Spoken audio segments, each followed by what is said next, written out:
Chapter 3 Caterpillars. Alice stared at me as if she thought I was mad. Yes, I said. Emily. Daisy waved her wonderfully fluffy new feather boa under my nose. That's such a fib. They were, I said. Honestly. Katie looked at me doubtfully and bent down to tighten the strap of her new sparkly shoes. I hate caterpillars, she said. Sophia shook her head. Shouldn't you save your shoes for the assembly? I thought I'd wear them in. Katie stood up. Don't they look fabulous? They did, but it was a good thing she finished fiddling with it then because just then the bell rang for the appointment.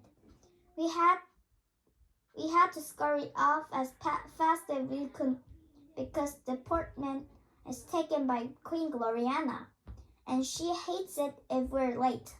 She gives a minus Tiara point for every minute we miss, and we would have just about got there in time, but Daisy's floppy feather boa fluttered off her neck and zoomed away all by itself down the corridor. Quick, Daisy yelled, catch it! We dashed after it as fast as we could go. Charlotte was about to catch it. She can run like the wind. When the scariest voice asked, what exactly is going on? And as Queen Gloriana swept toward us, the feather boa twitched and disappeared round a corner. We are each given 20 minus Tiara points. It was utterly dreadful. I could see Perfecta and Florine sniggering as we were sent to stand at the back of class. I'm so sorry, Daisy whispered. Don't worry, Charlotte whispered back. Queen Gloriana turned to see who was whispering. Who? She began, and then she stopped and stared. So did everybody. Charlotte's hair was growing straight upwards.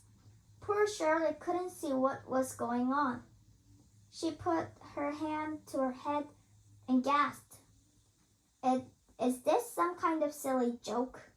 Queen Gloriana asked in her chilliest voice. Because if it is, I don't think it's at all funny.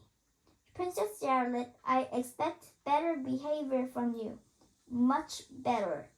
Take 10 minus Tiara points. Charlotte burst into tears and ran out of the room. Please, Your Majesty, I said hurriedly.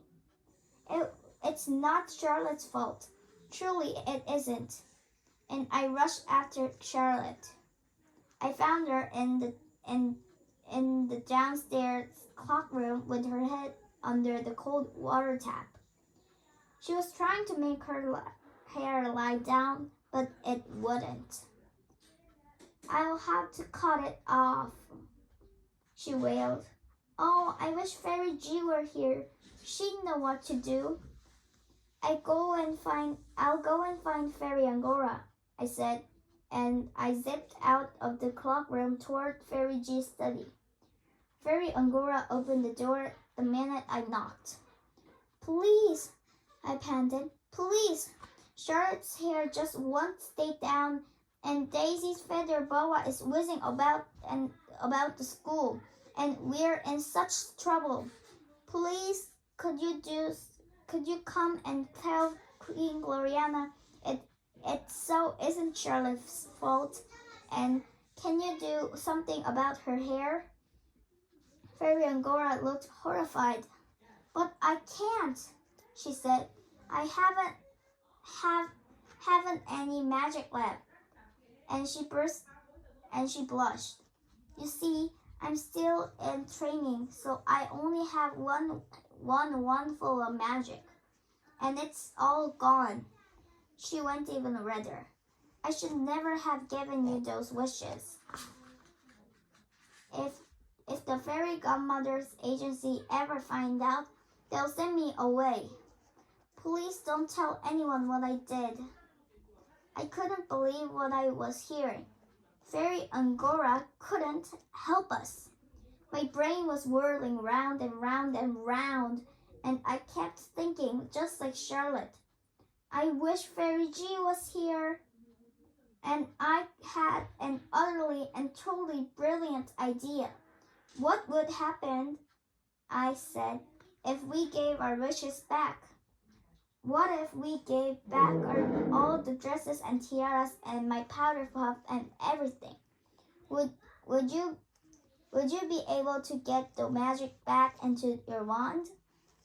Fairy Angora stared at me, and then she nodded. Yes, she said. At least, I think so. I didn't know how to explain the next part of my idea without sounding rude, so I just had to say it straight out. If you can get the magic back, would there be enough for one big wish? Could I wish Fairy G was all better and back here at the Princess Academy? I thought Fairy Angora would be offended, but she wasn't. She gave me a little sigh instead. Emily, she said, I do wish you'd thought of that before. Me too, I said, and I really, really, really meant it.